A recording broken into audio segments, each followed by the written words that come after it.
Amém, querido? Louvado seja Deus. Você está com a sua Bíblia aí? Amém? Glória a Deus.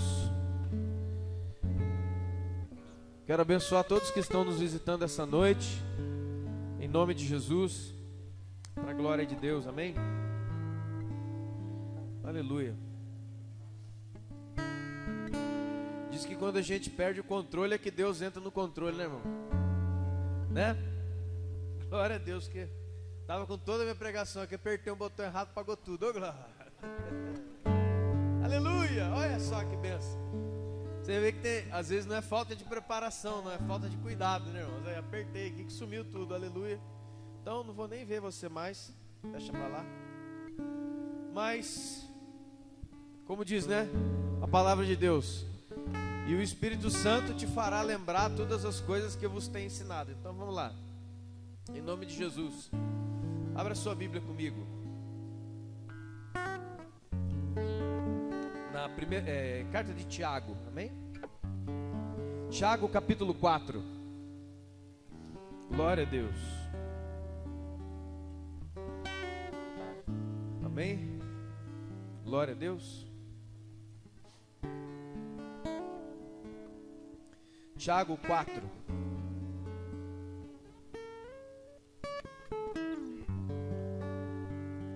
Verso de número 6, 7, 8, 9 e 10. Vai orando aí. Amém? Tiago. Se os diáconos têm aí aquelas bíblias maiores, prepara ali para os irmãos. Quem aqui, por acaso, tem alguém aqui que não tem Bíblia, nem aqui, nem na sua casa? Eu não tenho esse livro. Vocês têm cara mesmo.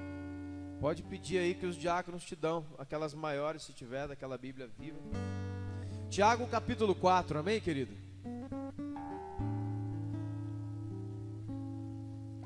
Glória a Deus. Ah, Senhor, por quê? Por que aconteceu isso? Porque terras de Menefly, né? Tiago 4, do verso de número 6 ao verso de número 10. Querido, em nome de Jesus, abre o seu coração, a sua atenção para a palavra de Deus, amém? Diz que Deus, Ele dá maior graça. Deus dá maior graça, porque Deus resiste ao soberbo, mas dá graça aos humildes. Portanto, sujeitai-vos a Deus e resistam ao diabo, e ele fugirá de vocês. Amém? Resistam ao maligno e ele fugirá de vocês.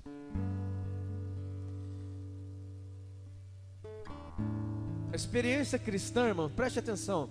A experiência cristã não é uma experiência quinta e domingo. Existem um sem número de pessoas, existe um número muito grande de pessoas que estão totalmente enganadas a respeito de ter um relacionamento com Deus. Existe um sem número de pessoas que tem um relacionamento com uma instituição. Ele tem um relacionamento institucional. O que é isso? Ele tem um relacionamento com a organização desta comunidade. Isso traz benefícios? Sim.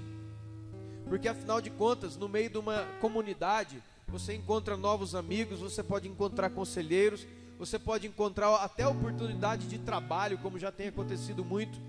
Uma comunidade, ela te fornece muitas coisas, ela pode te dar muitas coisas, mas tem muita gente parando aí.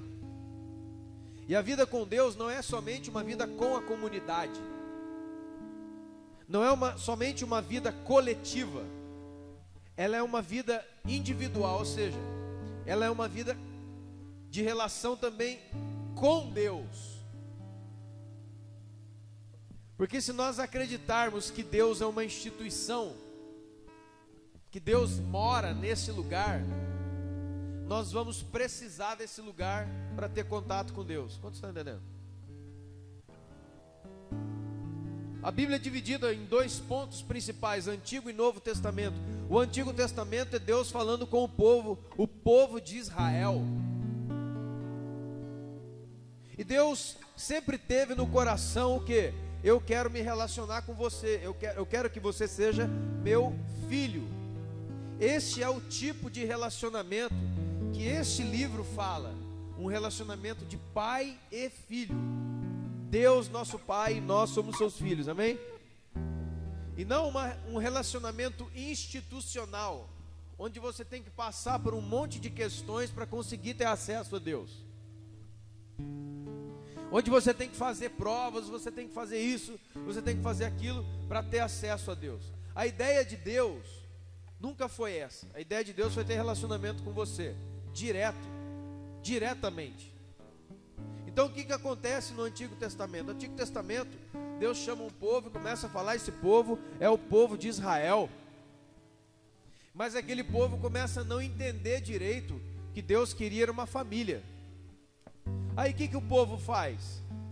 Ele pega as coisas que Deus estava, as pontes que Deus estava estabelecendo para se relacionar com eles diretamente, e começa a institucionalizar aquilo tudo. Então Deus queria falar com eles, e aí Deus coloca uma série de coisas pelas quais ele iria se comunicar. E aí o homem não entende isso, ele começa a institucionalizar isso. Por exemplo, Deus no Antigo Testamento institui o sábado, o quarto mandamento: guarda o dia do sábado para o santificar. Ou seja, o que Deus estava dizendo? O que Deus estava fazendo? O que Deus sabia? Deus sabia que se ele não dissesse ao homem, Deus sabia que se ele não olhasse para o coração da sua criação e dissesse: ei, você precisa descansar, cara. Se Deus não colocasse isso como uma ordenança para o homem parar um dia e olhar para cima, ao invés de só olhar para as suas mãos, ao invés de só olhar para aquilo que ele pode criar, Deus institui ao homem, Deus ordena ao homem um dia para que ele parasse, porque se ele não fizesse isso, o homem jamais pararia. É só olhar os dias de hoje, como é que está. E depois a gente reclama de como é que está a nossa vida. Quantos estão entendendo? A gente reclama de como é que está a nossa vida. E por que a nossa vida muitas vezes está do jeito que está? Porque nós não paramos mais para olhar para cima. Nós não paramos. Porque tem uma mensagem na nossa mente que diz que você só terá valor se você fizer isso. Quanto mais dinheiro, quanto mais posição, quanto mais coisas você tiver, então significa que você é um alguém. Não, você é um alguém sem todas essas coisas. Então Deus institucionaliza isso. Mas Deus nunca colocou o sábado para o homem morar dentro do sábado, ficar dentro do sábado, viver dentro do sábado. Era somente um dia para ensinar o homem a olhar para cima de volta, a falar com o seu Deus, com o seu Pai, com o seu Criador. Hoje para nós, nesses dias de hoje, falando para os cristãos, falando para os crentes, falando para o pessoal de igreja, não é nem mais o sábado. Qual que é o dia dos crentes mesmo? Domingo. Então Deus fez isso para frear o coração do homem. Deus fez isso para frear o coração do homem e fazer com que o homem olhasse para ele. Era somente isso. Era um ensinamento, era uma lembrança. O que o homem fez? Ele institucionalizou esse dia. Esse dia é o dia de Deus. Os outros dias eu vivo como se eu não conhecesse Deus. Você está entendendo? Eu vivo como se Deus não existisse. Mas, tem o dia da minha obrigação. E aí você vem e plá. Acaba o tempo do sábado, acaba o tempo do domingo, acaba o tempo desse culto. Você vai lá e desliga o interruptor. Tac. Quantos estão entendendo? Então nós estamos presos em dias de funcionamento deste prédio. É o dia que eu funciono para olhar para Deus. Quantos estão entendendo? E aí você quebra a sua perna. E aí pessoas correm para a igreja ou correm da igreja porque se sentem frustradas, porque está sendo prometido muitos lugares, estão se prometendo coisas que Deus jamais prometeu. Você quer uma coisa que Deus prometeu para você, de verdade? Esforça-te e eu te ajudarei. Isso é Deus mesmo. Qualquer outra coisa, irmão, é promessa vazia. E eu não te aconselho a ir atrás disso, é correr atrás do vento. Então Deus começou a querer ensinar, e o cara institucionalizou aquele dia. Eles queriam também um templo, né? O povo de Israel também queria um templo. Não, vamos fazer um templo para a gente adorar a Deus. Vamos fazer um templo que a gente tem que ir lá.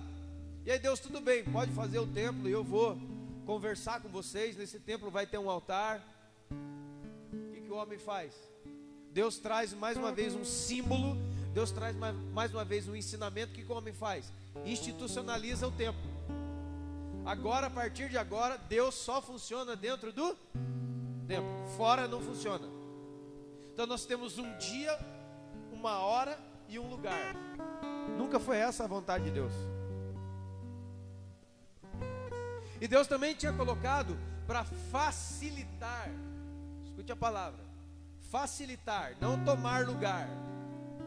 Facilitar é uma coisa, tomar o lugar é outra coisa. Quantos estão entendendo?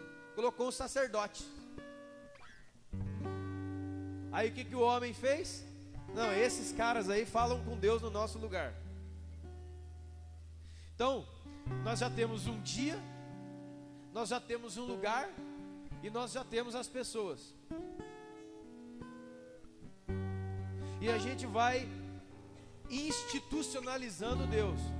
A gente deixa de ver Deus como uma pessoa que se relaciona, que Ele fala com você mesmo. E a gente vai colocando Deus cada vez mais longe e vai perdendo aquela questão de pai. E aí vai ficando ruim, cada vez mais ruim, até não fazer mais nenhum sentido ficar dentro desse lugar. Porque esse lugar aqui é o local mais impessoal que existe. Por isso que muitas pessoas vêm para cá e se sentem muito estranhos. E eu não estou falando de visitantes, eu estou falando de gente que está aqui há muito tempo. Mas ele não consegue entrar na presença do Pai.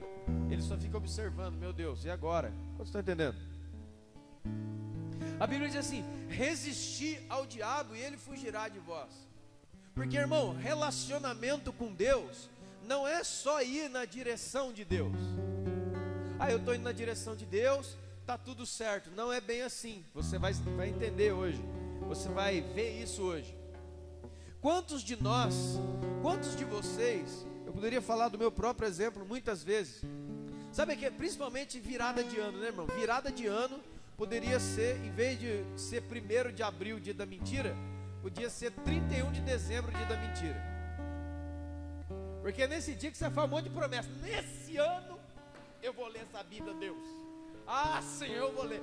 Nesse ano eu vou perdoar. Nesse ano eu vou fazer. Nesse ano eu vou acontecer. Nesse ano. No outro dia você já acorda meio-dia. No outro dia você já está para lá do meio-dia, já não vai dar mais. Aí você fala assim: não, tudo bem, senhor, mas 1º de janeiro é feriado, o senhor entende, né? Mas dia 2, ah, irmão, nós já estamos em 24 de setembro. A Bíblia já foi embora para o espaço faz tempo, na vida de muita gente. Quantos estão entendendo?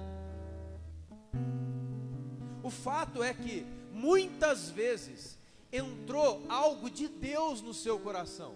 Era de Deus, era uma coisa sublime, era uma coisa boa. E quando eu falo algo de Deus, pode ser qualquer coisa, desde que seja relacionada ao amor, por exemplo. Que Deus é amor. Então o que acontece? Eu coloco aquilo ali no meu coração: poxa, amanhã eu vou fazer isso. Aí o que acontece, irmão? Alguma coisa acontece no meio desse caminho e você não faz. Alguma coisa acontece entre hoje e amanhã que você não faz o que você disse hoje. Nós somos o povo, né? O povo da igreja, não é assim? Quantos cultos e quantas promessas eu e você muitas vezes fizemos. E não é coisa grande não, irmão, é coisa minúscula.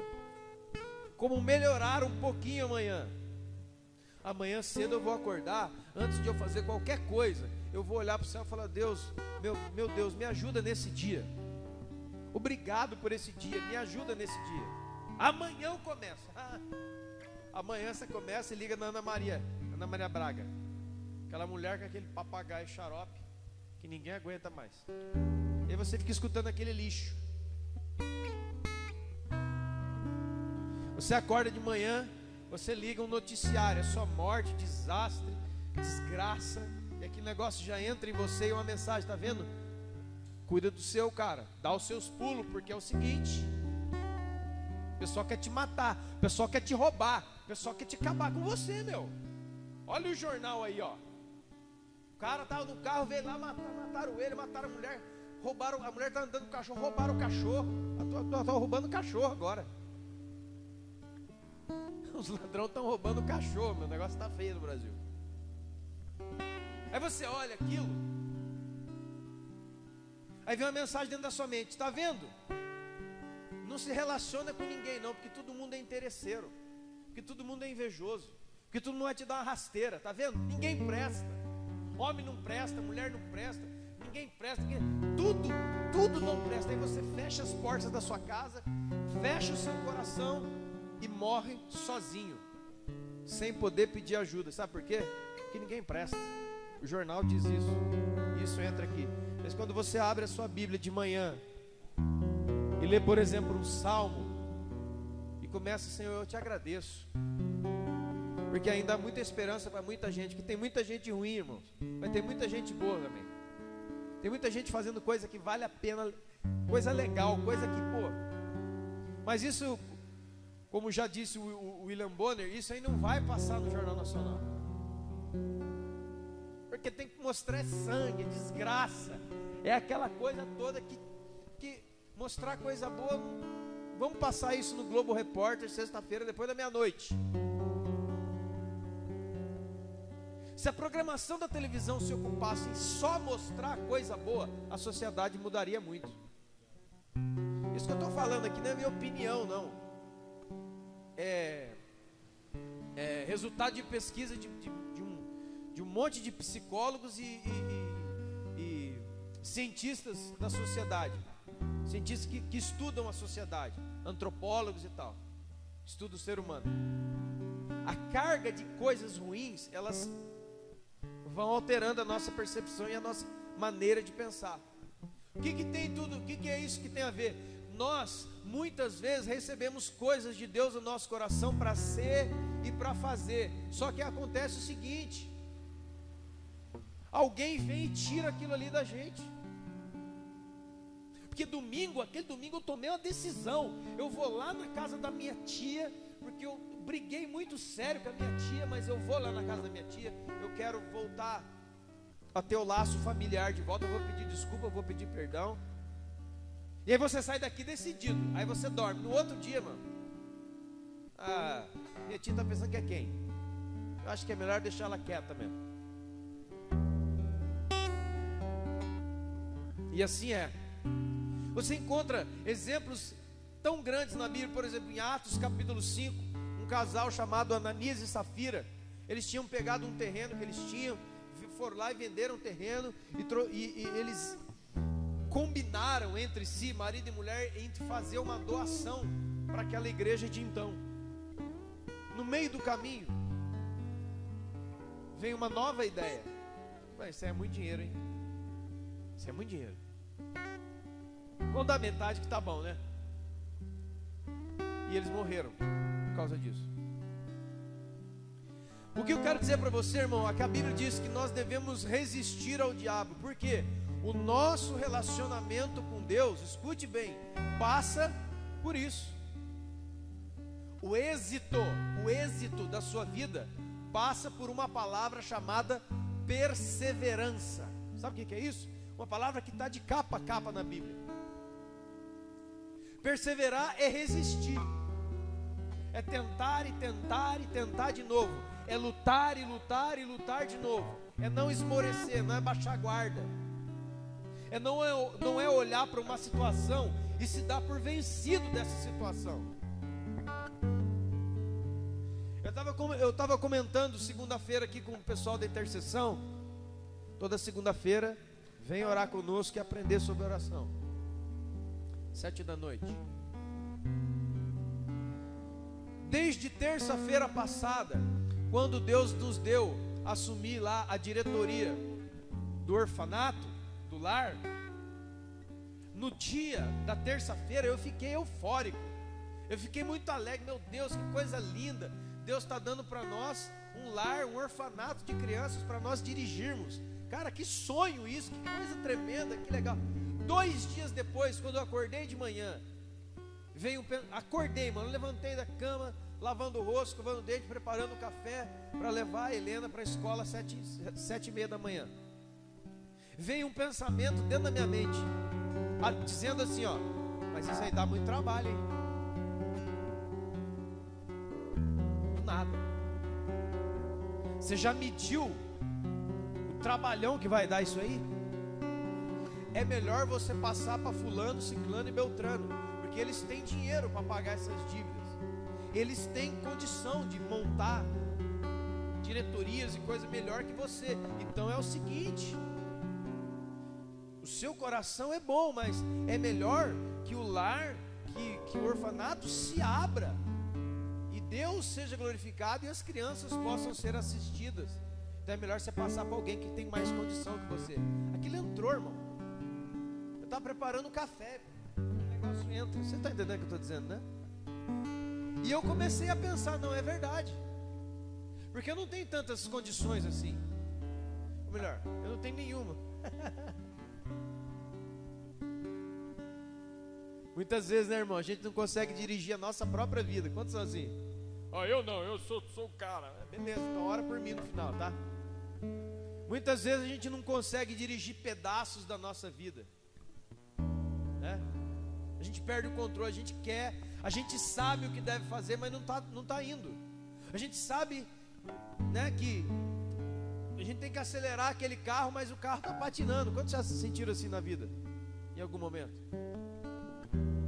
E sabe o que é legal? Nessa hora que Deus fala, pois é aí que eu entro, para mostrar que você é pequeno e eu sou grande. Mas aquela ideia entrou na minha cabeça, não, uma boa ideia, eu já até conheço algumas pessoas, já até sei algumas organizações, é melhor ligar para eles, já passar esse negócio logo, que vai dar muito problema, vai ser uma luta muito grande, vai ser uma construção muito grande, vai ser uma coisa muito grande, e é demais, e a gente tem igreja, a igreja está crescendo, aí vem, você tem que cuidar da igreja, cara, você tem que ver isso aí, você já tem muita coisa, olha a briga que você está comprando, e aí daqui a pouco, irmão, eu entro dentro do carro já, e aquele pensamento que veio de não sei de onde, já começou a se transformar em verdade para mim. Você está entendendo? Eu já comecei a concordar, isso quieto, sem falar uma palavra, só aqui dentro. E aí, graças a Deus que Deus sempre vem, né? E aí eu ouvi a voz, falando assim, mas o que foi que eu te disse na terça-feira? Eu não disse que era na sua mão que ia coisa? Por que na terça eu dei na sua mão e na terça eu dei na sua mão e na quinta eu digo para você que você não tem capacidade?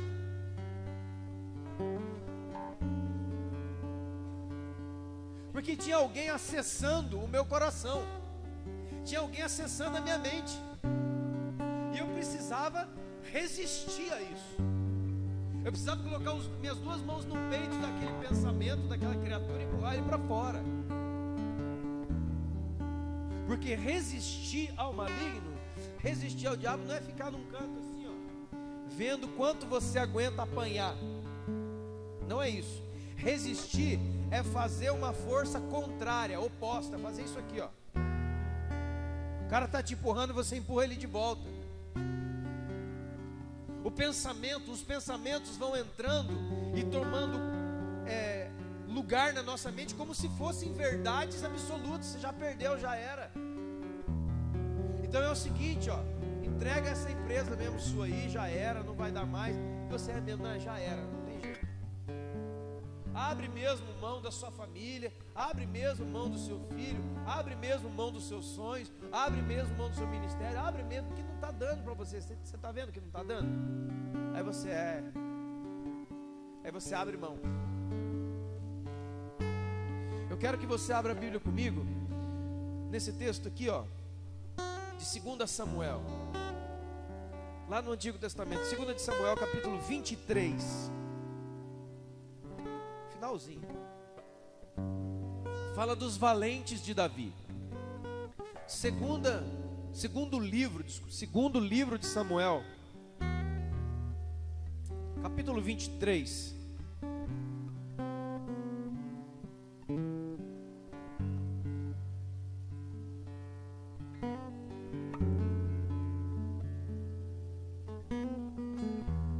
verso 9,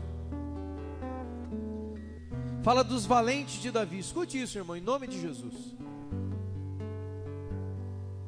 Isso aqui pode ser não, isso aqui é primordial para que você continue adiante em qualquer coisa que você queira fazer na sua vida, qualquer coisa. Porque, irmão, qualquer coisa que está nessa vida, você vai ter que empreender força, você vai ter que lutar, você vai ter que pagar um preço. Não pense que vai ser tudo na mão, não pense que vai ser tudo de graça. A única coisa que é de graça para você é a salvação que Jesus já pagou na cruz do Calvário. Agora, as outras coisas, a Bíblia diz que vai sair suor do teu rosto.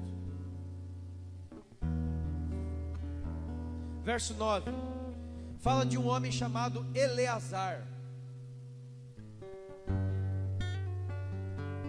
Diz que Eleazar era um dos 3 valentes que estavam com Davi quando desafiaram os filisteus que estavam reunidos para a guerra. Sabe o que esse cara fez? Olha o verso 10. Ele se levantou e feriu os filisteus até cansar a sua mão e ficar grudada, pegada à espada. Naquele dia, Deus, o Senhor, efetuou grande livramento, e o povo voltou para onde Eleazar estava, somente para tomar os despojos de guerra.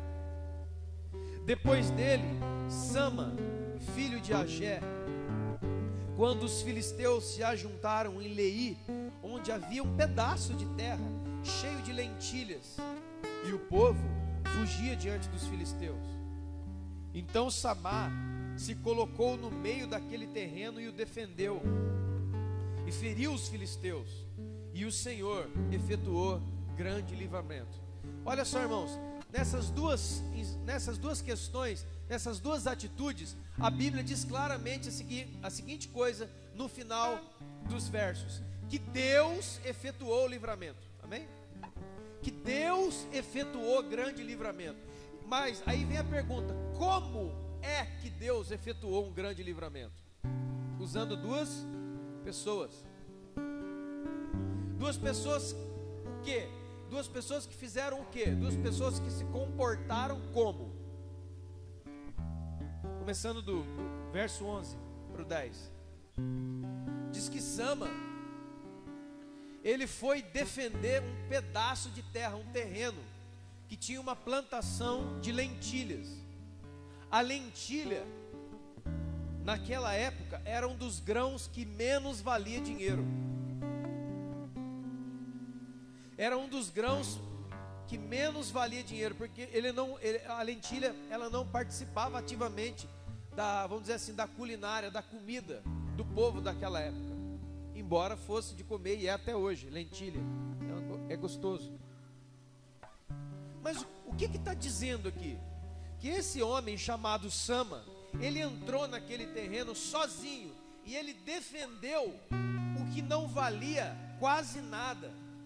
Ele defendeu algo que tinha muito pouco valor para todo mundo. A pergunta é: por que alguém se colocaria num terreno contra um monte de inimigos por uma coisa que não vale muito para muita gente? Coisa sem valor.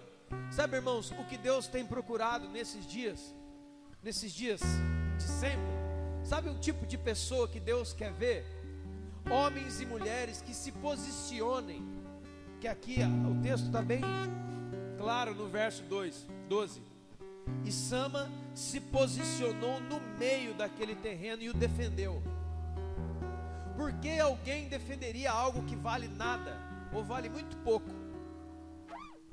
Deus fala ao meu coração a seguinte coisa: que Ele ainda anda procurando homens e mulheres, pessoas que se posicionem por aquilo que não vale nada aos olhos dos homens, mas diante de Deus vale muita coisa.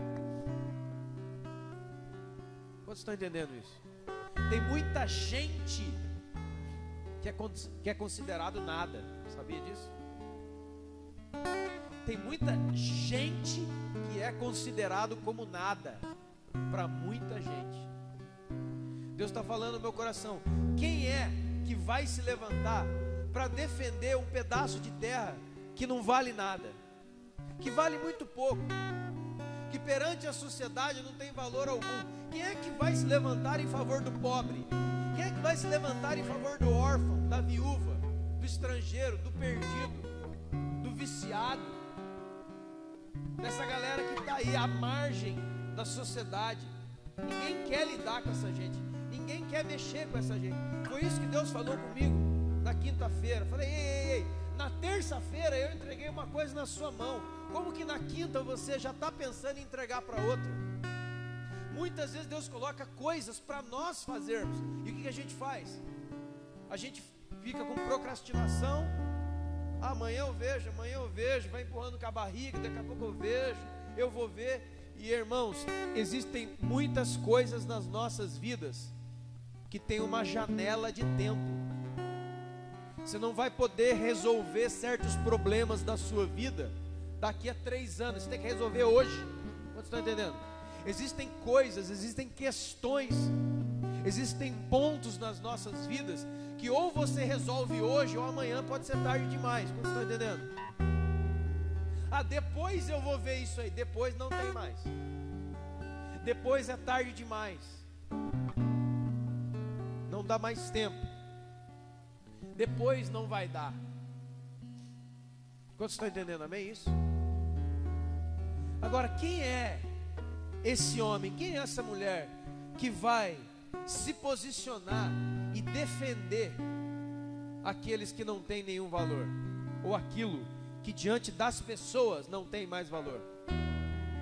Porque todo mundo hoje tem uma luta interessada. Quantos estão entendendo? Existe uma luta interessada. Por que você luta? Porque eu sei que tem dinheiro vindo aí, ó. Por que você está cavando esse poço nessa terra árida? Ah, porque eu sei que tem petróleo aqui. Depois, quando eu achar, eu vou ficar rico, milionário. E assim tem sido muitas vezes em muitos lugares, em muitas igrejas, com muitas pessoas produzindo e trabalhando somente para defender alguma coisa que lhe traz alguma coisa. É um relacionamento que não é um relacionamento baseado em pessoa, mas em pessoa e no que tem aquela pessoa. Esse não é o padrão de Jesus Cristo, irmãos. Este não é o padrão de Jesus. Jesus não se relaciona com pessoa e o que tem a pessoa. Jesus se relaciona com pessoa e pessoa. Porque se alguém, e tem muitas pessoas fazendo isso, se alguém se relaciona com aquilo que o outro tem e não com aquilo que o outro é, quando aquele outro perder o que tem, ele já não quer mais seu relacionamento. Vocês estão entendendo? Eu me lembro quando eu me converti, irmão, eu era forrado de amigo. Cara, eu tinha amigo caído do céu, amigo, né? Quando eu me converti e falei: cara, eu não vou beber mais, não vou gastar meu dinheiro mais com cachaça, com essas presepadas aí. O que os caras fizeram? Nunca mais me chamaram para nada. Por quê? Porque agora eu não pago mais a cervejada, eu não pago mais a rodada de cachaça, eu não estou mais como promotor da galera. Então eu não sou mais interessante para aquela roda de amigos. Acabou. Mas é interessante que esse Sama aqui, ele se posicionou e ele guardou aquele lugar. Querido, muita coisa na sua vida, muita coisa não, a sua vida, você precisa guardar a sua vida. Você precisa se posicionar por você mesmo. Você precisa se posicionar pela sua casa, pela sua família. pelos seus filhos, se você tem filho. E a primeira posição que um homem ou uma mulher deve tomar é diante de Deus. Porque o Salmo 127, ele diz assim, ó, que em vão, escute bem, em vão trabalham os trabalhadores, se Deus não edificar a casa. Se Deus não tiver à frente da sua casa, você está se esforçando de uma maneira vã, não vai adiantar nada. Irmão, nós temos inúmeras histórias assim, inúmeras, centenas de pessoas. Então a igreja e o evangelho não é um evangelho de autoajuda, de palavras de como é que chama? Palavras de trazendo uma questão de autoafirmação, palavras de autoajuda, palavras de isso tem um nome, confissão positiva. Então você entra numa plateia de uma igreja e fala, aí entra um cara que mais é um animador de auditório do que um mensageiro da palavra de Deus. Quantos estão entendendo? E aí ele tenta fazer de tudo para animar você hoje. É isso aí, pessoal, levanta a mão, baixa a outra, agora sobe, desce, pro lado esquerdo, pro lado direito, aquela musiquinha que eu não gosto. Vamos lá, você é o campeão, você é o vencedor. Você está apanhando mais que tamborim na festa, né? Você está apanhando, você está na lona. Não, você é o cara, você é o cara, você é o cara. Parece aquelas reuniões daqueles produtos, né? Aquelas pirâmides, né? Não tem aquele, como é que chama aquele? Marketing multinível. Você não tem grana e o cara arranca grana de você ainda. Não, cara, você vai vencer, você vai ver. Você vai ver quando você entrar aqui e comprar este produto. Você vai ver, todo mundo vai querer comprar de você. Mas não é meio caro. Você vê, você com as duas mãozinhas para baixo. Mas moço, esse produto aí não é meio caro. Que é isso? Quando eles verem que você vai ficar bonito, seu cabelo vai ficar não sei o que, seus dentes vão ficar brilhosos, você vai se tornar, todo mundo vai querer comprar de você. Aí você vai lá, pega o seu último dinheiro e pá, empresta da mãe, do vizinho, e vai lá e compra 4 potes. Aí você vai embora assim, ó.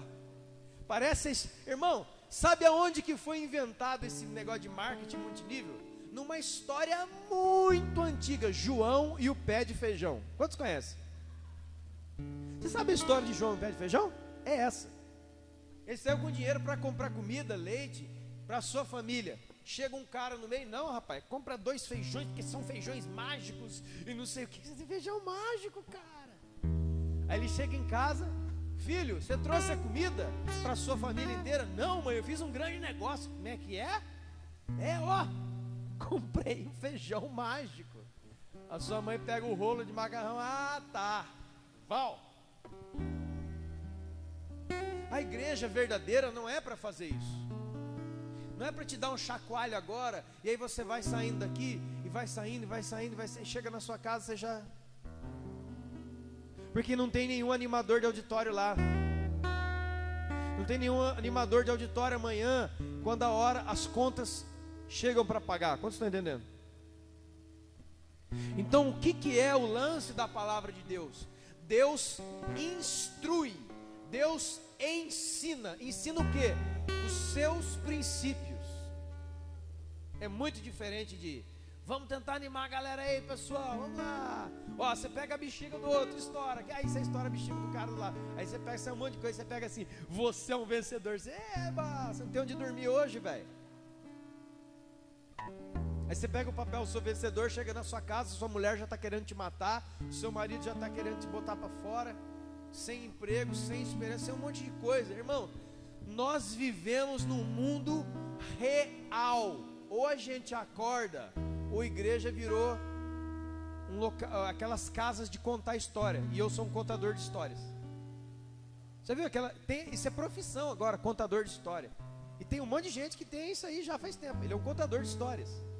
Olha, agora eu vou contar a história de Jeremias. Jeremias era um profeta, olha que bonita essa história. Cadê os princípios pelos quais eu posso viver? Cadê as orientações do Senhor? Que eu vou sair daqui e tem uma guerra na minha casa. Eu estou passando problemas existenciais, familiares, de fé profundos. Eu preciso ouvir a voz de Deus. Senhor, o que é que eu faço? Então Deus está te falando hoje, para você e para mim, posicione-se e defenda aquilo que muita gente já não dá mais valor.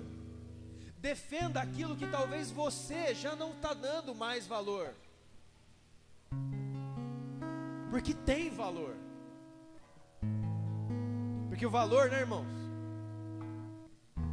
Tem muita gente que dá valor para você. Você chega numa loja, né, tá as etiquetas lá de preço. Então o dono já deu o valor. Mas tem muita coisa que é você que dá o valor. Quanto que vale a sua família? Diz aí. Nós precisamos amadurecer e entender a diferença entre preço e valor. Preço, tudo tem. Agora, valor é outra coisa. Fala de coisas mais profundas. Quem tem filho aqui, por exemplo, a bicicleta do seu filho tem um preço, mas a vida dele tem um valor. Você pode botar preço nas coisas do seu filho para vender. Eu me lembro quando eu era criança, eu tinha um disco. Isso aí revela a idade na hora do caboclo, né? A época do disquinho colorido. Quem é dessa época? Pode levantar a mão, vai. Eu sei, hein? Disquinho colorido. Lembra do disquinho colorido? Eu tinha um disquinho colorido que tocava naquela sonata. Você é dessa época aí, né?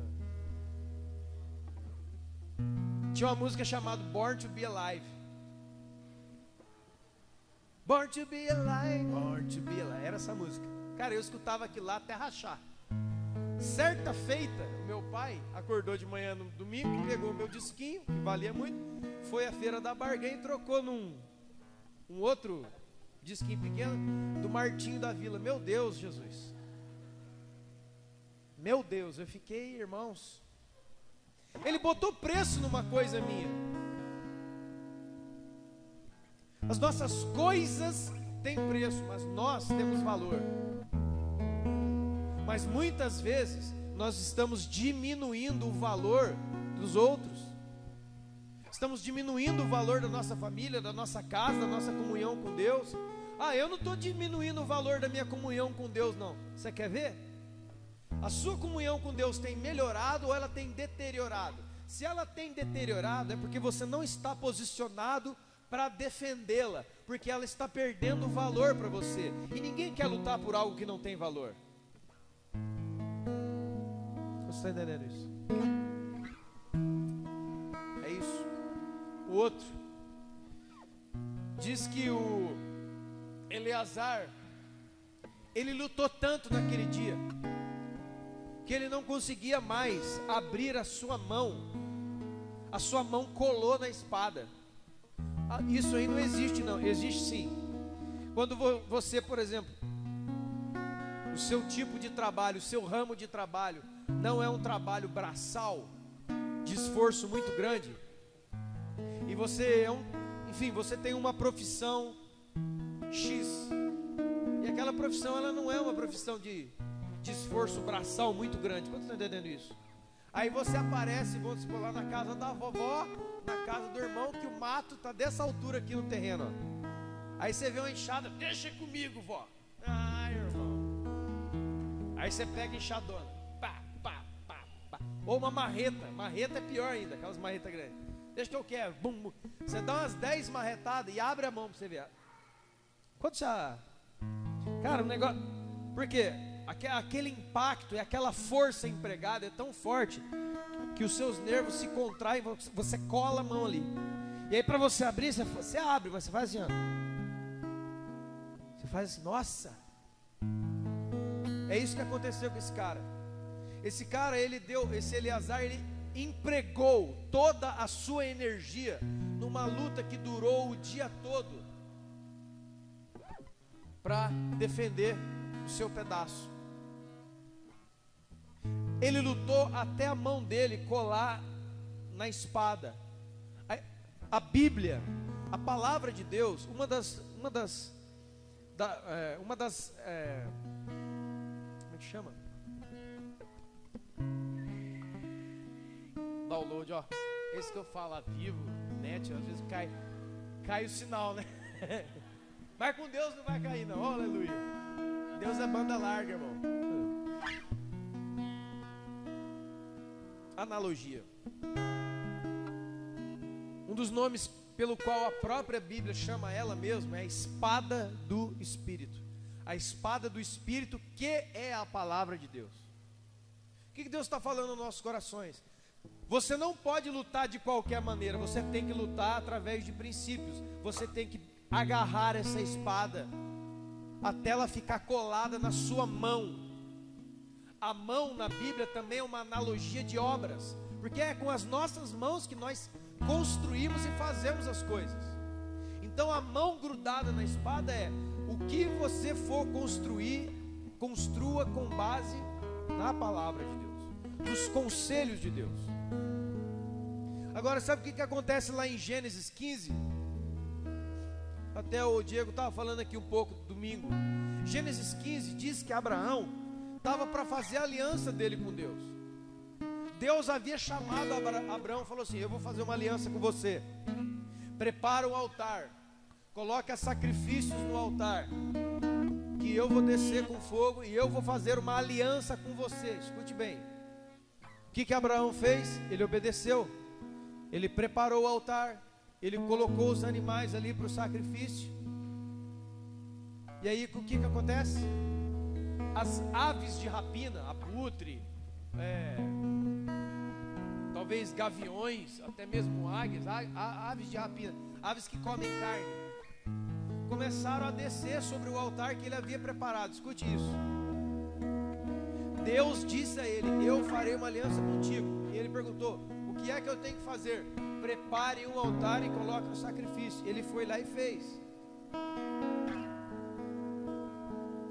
Só que quando ele preparou aquele altar e aquele sacrifício, começou a vir aves de rapina e começou a descer ali para tomar o sacrifício que estava ali em cima, para comer o que ele tinha posto. E a Bíblia diz que Abraão pega então o seu cajado e ele passa a madrugada inteira praticamente enxotando, tocando aquelas aves fora, batendo nelas quando elas iam descer, talvez naqueles rasantes como uma ave de rapina que pega um animal pequeno. Vocês estão entendendo? Ele gastou força, ele empreendeu para defender aquele altar, porque aquele altar era o símbolo e era o veículo pelo qual a aliança com Deus seria estabelecida. Muitas vezes nós decidimos muitas coisas que nós devemos ser e fazer para Deus, mas não fica assim. O maligno vai tentar tomar de você. E a gente precisa, irmãos, tirar essa ideia religiosa da cabeça, que o diabo é um cara chifrudo, vermelho, com um rabo, com uma seta, que mora num lugar que tem um caldeirão, e ele fica dando volta no caldeirão e ele fica espetando as pessoas. Isso é desenho, isso é Walt Disney, isso é Hollywood, isso não é verdade, isso não é Bíblia, não tem nada a ver. Isso é desenho de criança. A palavra de Deus fala sobre ele, que ele se transforma em anjo de luz para enganar a gente. Mas o fato é, quantas vezes você falou: eu vou tomar uma posição diante de Deus, eu vou abandonar isso aqui, Deus é maior, Deus pode me dar, eu não perco. Irmãos, no relacionamento com Deus, nós não perdemos, nós só perdemos aquilo que nós precisamos perder mesmo. Porque, irmãos, pasmem, nós fomos ensinados nós somos ensinados desde criança a não perder nada nunca. Porque se você perder alguma coisa, é um tipo de prejuízo, está errado, você tem que correr atrás disso.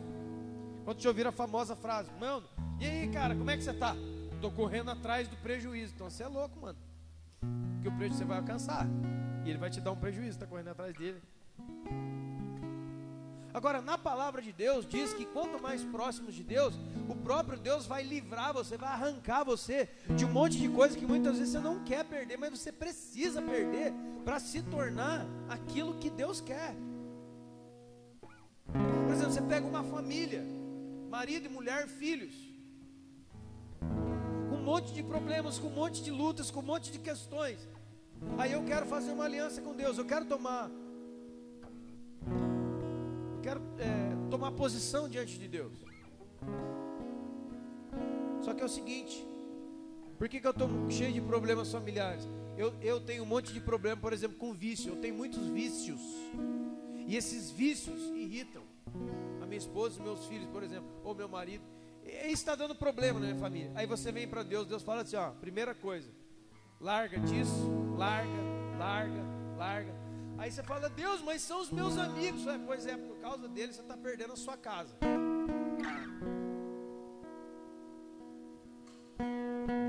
Deus, mas eu faço isso desde criança. Pois é. Tinha um cara, há muitos anos atrás, ele veio para a igreja. Cara, muito legal, família. Mas por que ele veio? Porque a família dele estava sendo destruída, estava esfacelada. E eu perguntei, cara, você tem esse problema? Ele, não. Você tem esse? Não. Você tem esse? Não. Você tem esse? Não. Eu falei, mano, o que acontece então? Ah, meu, é o seguinte, é que toda quarta-feira eu jogo bola. Aí eu pensei, meu, qual que é o problema de jogar bola quarta-feira? Só que daí quando eu saio para jogar bola na quarta, eu só volto na quinta ou na sexta. Eu falei, acho que é melhor você não jogar mais bola, né? E ele nem era tão bom assim, era horrível.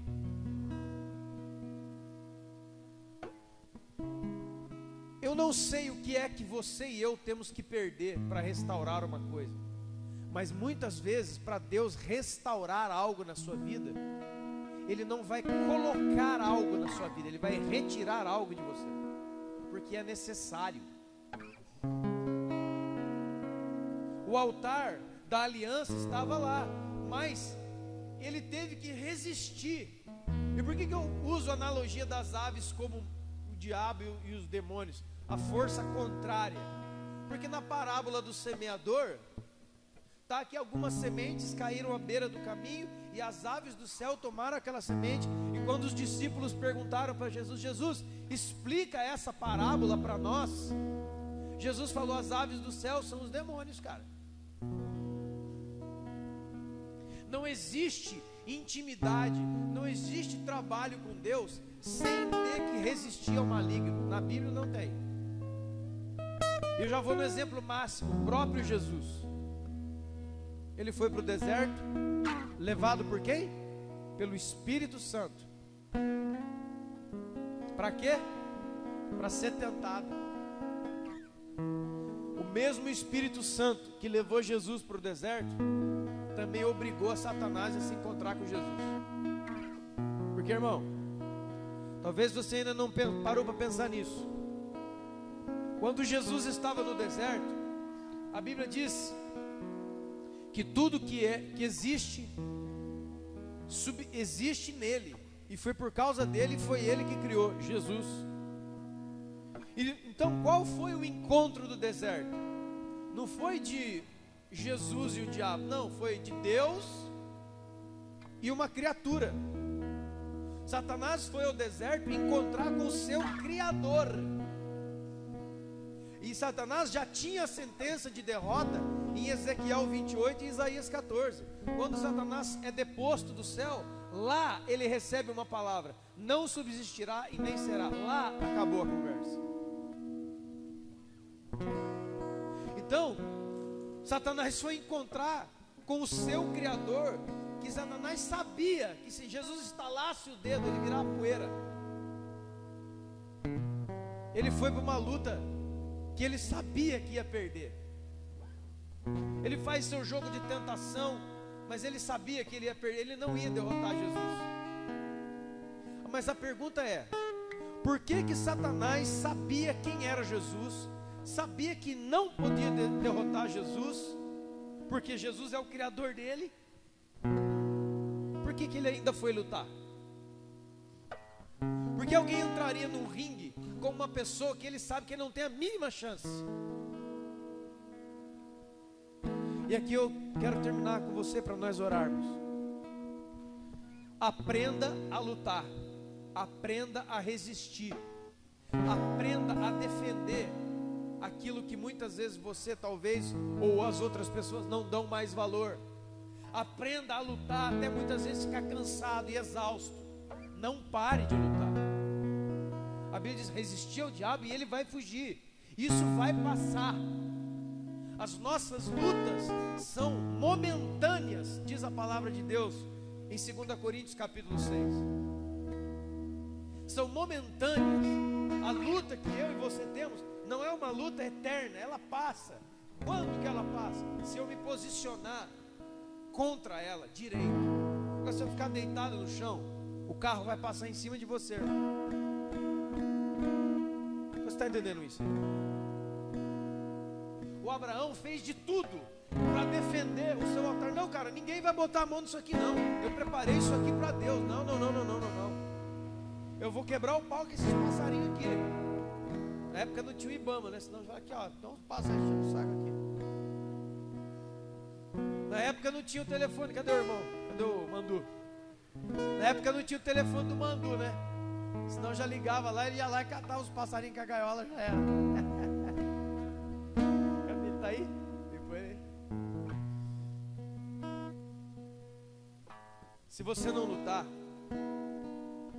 se você não resistir, se você homem, se você mulher, se você jovem, se você não se colocar em pé nas suas duas pernas, levantar a sua cabeça e peitar as realidades que estão diante de você, as realidades vão vencer você. Elas têm vencido muita gente ao seu redor, irmão. Você sabe.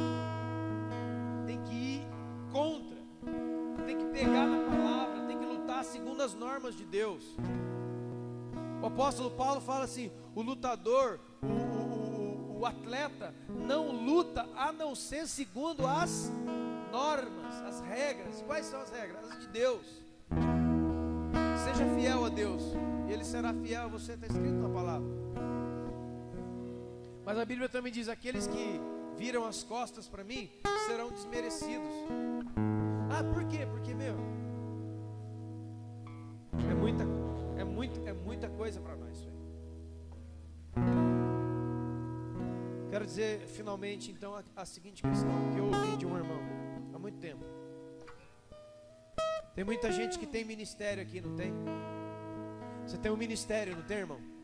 Deus chamou você para ser um pastor, Deus chamou você para ser um profeta, um mestre, um evangelista, um diácono. Deus chamou você para ser alguém na casa dele, trabalhar para ele. Nunca esqueça o que eu vou te dizer, em nome de Jesus. Quem são os bons pastores? São aqueles que lutam mais que o diabo. São aqueles que são mais insistentes que o diabo, porque o diabo é muito insistente. Jesus falou, ele foi expulso de uma vida, mas ele ficava rondando, ele ficava dando voltas. E o momento que ele olhou para aquela casa e viu aquela casa adornada e varrida, ele não foi sozinho, ele foi e chamou 7 piores do que ele. E a Bíblia diz que o último estado daquele homem se tornou pior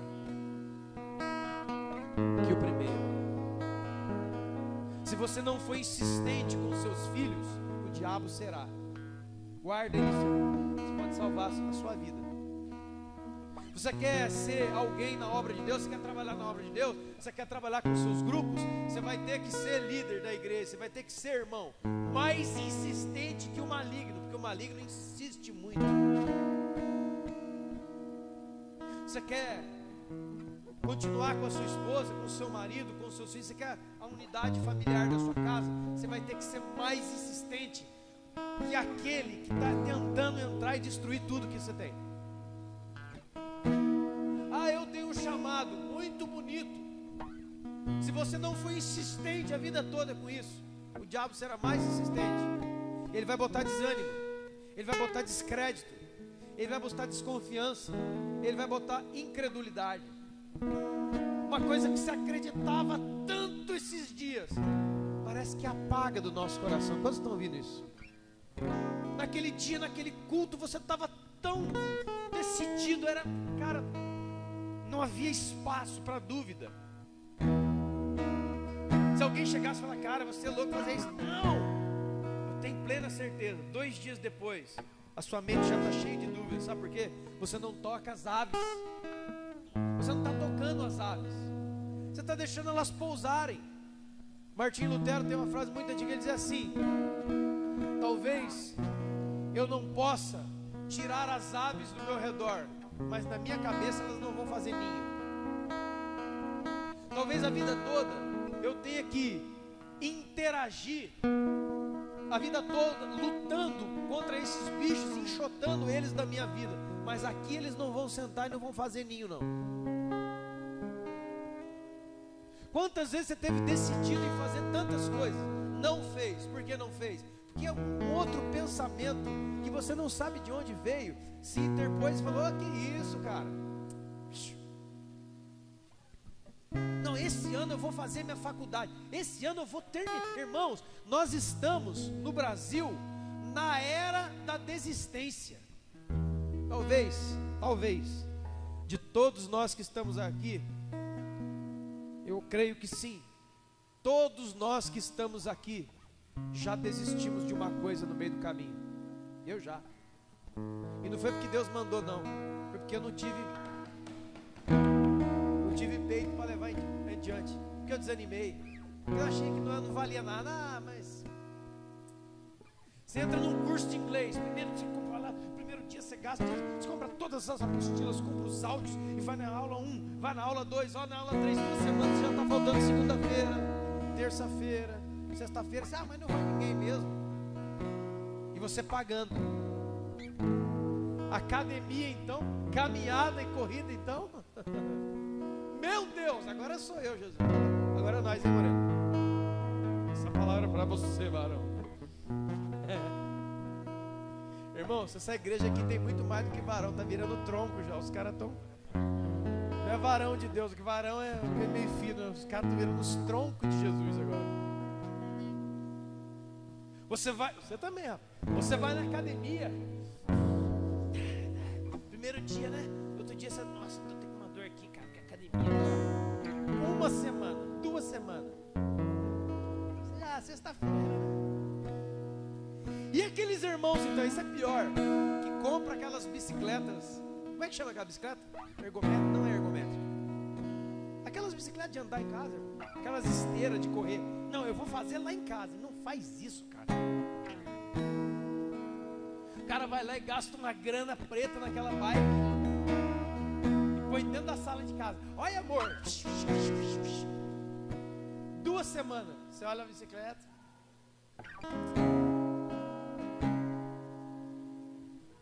Um mês depois, vende-se uma bicicleta e passa de um para o outro e outro para um. Não é assim, gente? Mas no dia que você foi comprar, você não está decidido. Cara, eu vou mudar meus hábitos alimentares, eu vou mudar meu corpo, eu vou geração saúde agora. Detox evangélico. Ei, tal. Tá mó vibe. 3 dias depois você tem. Você vê aquela picanha, cara. Vai ficando difícil. Vem entrando uma outra ideia melhor. E a gente desiste, a gente para no meio. E daqui a pouco, no fim do ano, vai chegando, e aí você encontra os irmãos. Esse ano não consegui, mas você vai 1º de janeiro. Vocês vão ver, gente, 1º de janeiro, Dia Internacional da Mentira Evangélica. A partir do dia 1º você vai ver. Quem nunca, né? Segunda eu começo o regime. Ah, irmão, qual segunda? Fala pra nós. Já passou muitas, né? A gente já não tem mais punho. A gente vai levando a vida assim, sabe? O braço meio frouxo. Quantos estão entendendo? Se der, beleza. Se não der, fazer o quê? Só que a nossa família está indo embora. O nosso chamado está indo embora. Mas do outro lado da rua tem alguém que não descansa nunca. Tem alguém que acredita muito naquilo que você já não acredita mais. E se não fosse assim, ele já teria parado de lutar contra você faz tempo. Mas ele continua, até ver você na lona. Por quê? Porque ele consegue ver aquilo que você já não consegue mais. Por que que o maligno, por que que as circunstâncias derrubam as pessoas até o chão, né? Cara, já vi pessoas que ficam totalmente destruídas. Aí você passa e diz, nossa, que dó daquela pessoa, né? Você viu aquela família, aquela pessoa, aquele irmão, aquele cara que tocava, aquele cara, nossa, você viu como ele está? Sabe por quê? Porque ele não foi mais insistente que o inimigo dele. porque ele não foi mais insistente que o inimigo dele o venceu. Porque a Bíblia diz: resistir ao maligno e ele fugirá de você. Se coloque de pé em nome de Jesus.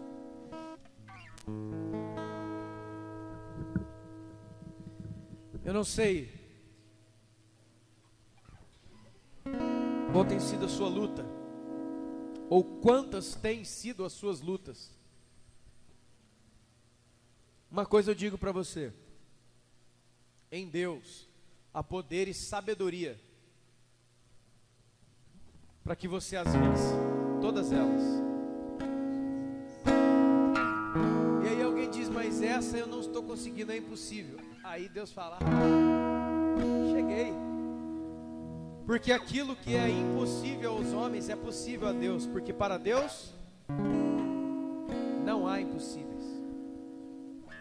Só que para você chegar nesse estágio de crer nisso, você tem que resistir, irmão. Tem alguma coisa que foi tirada de você? Tem alguma coisa que você perdeu? Não por uma necessidade de ter sido tirada de você, mas houve um ataque, houve alguma coisa foi tirada de você à força. Você pode reaver. Deus pode te restituir isso. Muitas pessoas estão na igreja e a única coisa que ele tem é uma lembrança de uma época. Ah, você lembra naquela época? Você lembra lá naquela época como era bom? Sim. Tudo isso pode voltar a ser, mas você vai ter que resistir. Você vai ter que empreender força com Deus ao seu lado. Você vai ter que ser mais insistente que o maligno, porque senão você vai perder os seus filhos. Você vai, porque ele está investindo tudo que ele tem nas nossas crianças, 24 horas por dia, 7 dias por semana, em todos os dias do ano. Ele trabalha. Olha, o diabo é um maligno, o diabo não presta, mas vagabundo o diabo não é, ele é trabalhador. Agora mesmo. Qual é a frase que mais nós ouvimos? Deus tem um plano na sua vida, irmão. É verdade, sim. Agora essa aqui ninguém ouviu. O diabo tem um plano na sua vida, irmão. Mas ele tem, é verdade também. E a gente não atenta para isso. A gente não se importa. Porque se nós nos importássemos, como diz em Neemias, com uma mão o povo construía a parede e com a outra ele segurava uma espada. Enquanto eu trabalho, enquanto eu faço a obra, enquanto eu consumo as minhas relações, a minha própria vida, em uma mão eu tenho sempre uma arma, porque eu posso sofrer um ataque a todo momento. Ah, o meu problema não é filho, não. Sua esposa, seu marido, seus negócios, sua vida, seu ministério está sob ataque bem agora. Mas eu não estou sentindo nada, e esse é o maior problema. A maioria dos ataques que nós sofremos é como um câncer, é silencioso. Quando vai se manifestar, muitas vezes é tarde demais. Feche os seus olhos em nome de Jesus. Eu quero estar firme, inabalável, ter raízes fortes em ti.